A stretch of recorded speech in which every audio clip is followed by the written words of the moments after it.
Hello, I'm Kyle. I'm Eddy. We play in a band called Moose Blood, and you're watching AMBY. Hey everyone, it's Alicia from AMBY, and I would like to welcome you to our interview with Moose Blood. Hello. Hi.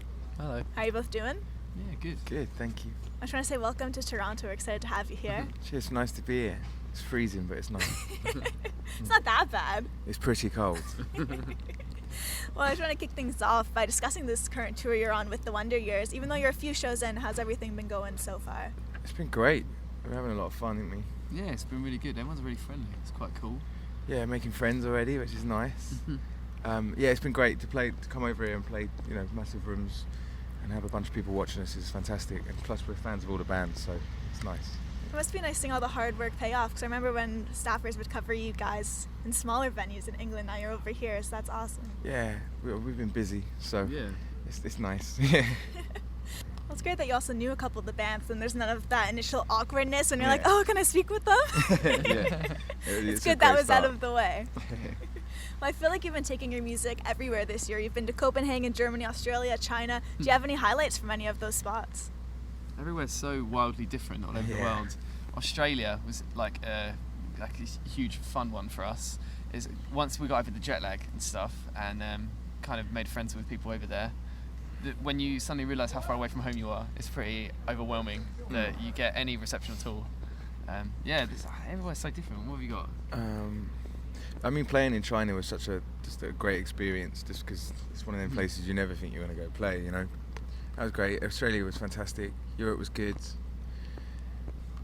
Yeah, it's been good. You have no complaints at all. No, like I said, we're really busy, and we know we're really grateful for that. We know how lucky we are to be travelling all these places, so just make the most of all of them, really. When you look back at some of the gigs you've played, what are some of the more bizarre venues or places you've stayed? We played on a tiny little boat in Lille in France the other day. Yeah. It was this tiny, kind of in the middle of nowhere. That was fun. Yeah, and then we realised as well, last time we played Paris, it was on another boat. Yeah. And that Okay. boat venues were just like normal, apparently, over there as well. It was pretty fun. Yeah. What was the name of the venue in Tasmania? Do Oh you know my that God. one? That was pretty bizarre. Something Hotel. It was pretty fun. I We got told not a lot of bands travel to Tasmania in Australia, and to talk about it again. And we went upstairs, and each room had like a theme, and one of them was themed the womb room. Okay. And it was like this weird, I don't even know how to explain it, like a duvet, I guess, across the door, and you had to crawl through like a little hatch. It was really weird. That is weird. It was bizarre. That was yeah. really bizarre. And the ceiling in one of the rooms had like a Ouija board. If you looked up, it looked like you were inside of the board. Yeah. So that was kind of It's bizarre. weird but cool sounding. Yeah, it was kind of It bizarre. was an, but it was an super fun. experience. Well, we must discuss your new record release, Blush. You shared a video for it the other day for Cheek off of Yeah. the record, which is really cool and definitely sticks to your purple pink aesthetic. So take us back to the beginning of that for this record. Why did you decide to go with that color for it?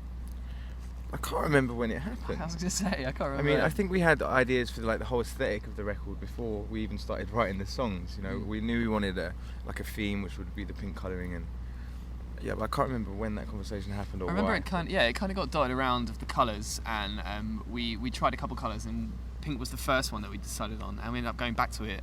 And Glenn kind of pretty much masterminded the whole project of that. He came up with like an aesthetic and a theme before we even wrote any of the tracks, and we kind of like just rolled with it. And with the track titles and things, we kind of wanted to make it as different It's as we very could simple, from the right? first. Yeah. It's one Yeah. word and... Yeah, and I don't know, it's kind of like a bit more of a smart aesthetic, I think. I I don't think really we know. just wanted to think about it as a whole instead of just songs on a record. We wanted it to be like a whole package with the record. So for that record, when you see the photos of us in pink or whatever, it's from that period of that record, Yeah. Do you think going forward you might do colors for other specific things? Will you roll with the pink going forward? I think it'll be different for the next record, probably. Okay. I'd like to think that we were brave enough to kind of scrap every idea after we've done it once and then just do an entirely different theme the next one round. I don't know. I really don't know. I do like the pink though. Pink is fun. It's at going to the be moment. hard to say goodbye. Yeah. I want to do a little quick fire round with you two, so Sure. whatever comes to mind, just feel free to say it. Alright, so the first one is, who would your dream jam session be with?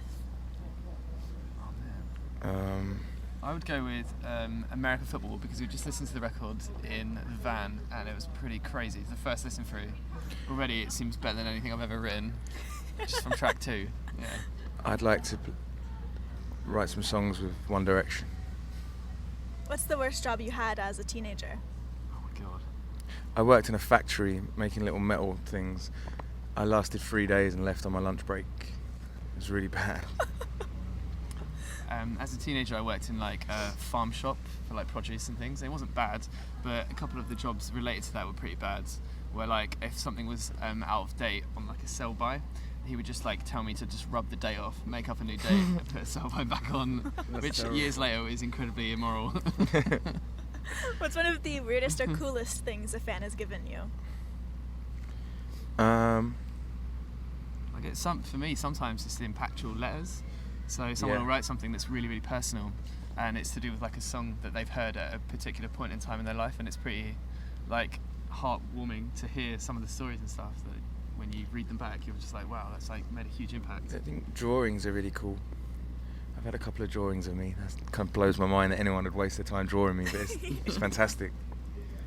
And for the final one, which swear word do you use the most? I don't want to say it. I don't think any of us use any. We're very polite. Okay. It We'll stick with that story. yeah, it doesn't rhyme with blunt. Just to wrap everything up, is there anything you want to leave with all of the Moose Blood fans out there who'll be viewing? Wise words today. I'm gonna go with you. Save the bees. Save the bees. Bees die, we die. Yeah. I just want to say thank you so much for Thank chatting you. today. We appreciate it. Sure. It was my pleasure. And remember to everybody viewing, you can visit us at amusicblogger.com for all exclusive interviews, features, videos, and so much more with your favorite bands. See you next time. Bye.